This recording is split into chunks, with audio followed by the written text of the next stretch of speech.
Welcome designers. In this video I'm going to be showing you how to draw a sliding door wardrobe unit in ClosetCAD Pro. It's really easy. The only thing that makes it different from drawing regular sliding doors is that it's going to be dictated by the design zone rather than by the sliding door tool. So that's what we're going to do. We're going to add a design zone, add it to the open wall. Go to the properties of the design zone. The length of the design zone is going to be the width of your unit. And then you want to set it location wise on the wall using your offset left or offset right tool. So mine's going to be 86 inches wide, 32 inches to the left. And then to add the sliding doors, it's really easy. Right here where it says sliding doors, you're just going to check that box and they're automatically going to pop up. So you're going to see that it also added this dimension line on the left that says 18. That's the depth of the wardrobe. The minimum depth for a sliding door wardrobe is 26. So we're going to add that, change that to 26. You change it by changing the exterior depth of the design zone. So that's really it. If you go in your elevation view now, you can see we have the two wardrobe partitions and the lay down top shelf. And then we have our sliding doors down here at the bottom. You can see the sliding doors by changing your view mode from standard to sliding, and you can right click properties of sliding system. You can do all the different things that I talked about in the video about the basics of sliding doors.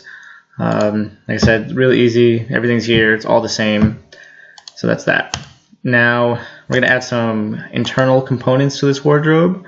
So some things to remember when you're doing the internal components is one, that you need to be full width of the wardrobe, and then two, you need to be full height.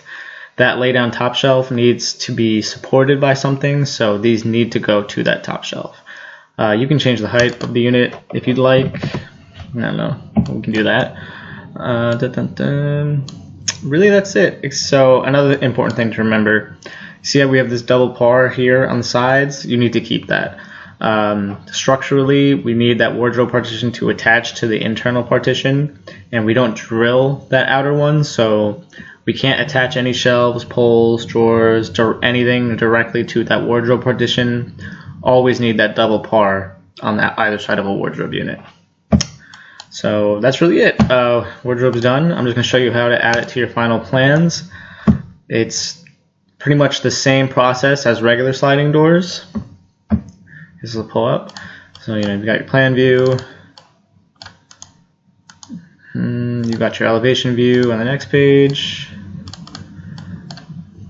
and then you've got, you've got your sliding door view. And everything's here, all the instrument material, the door layout, add any necessary text notes anywhere.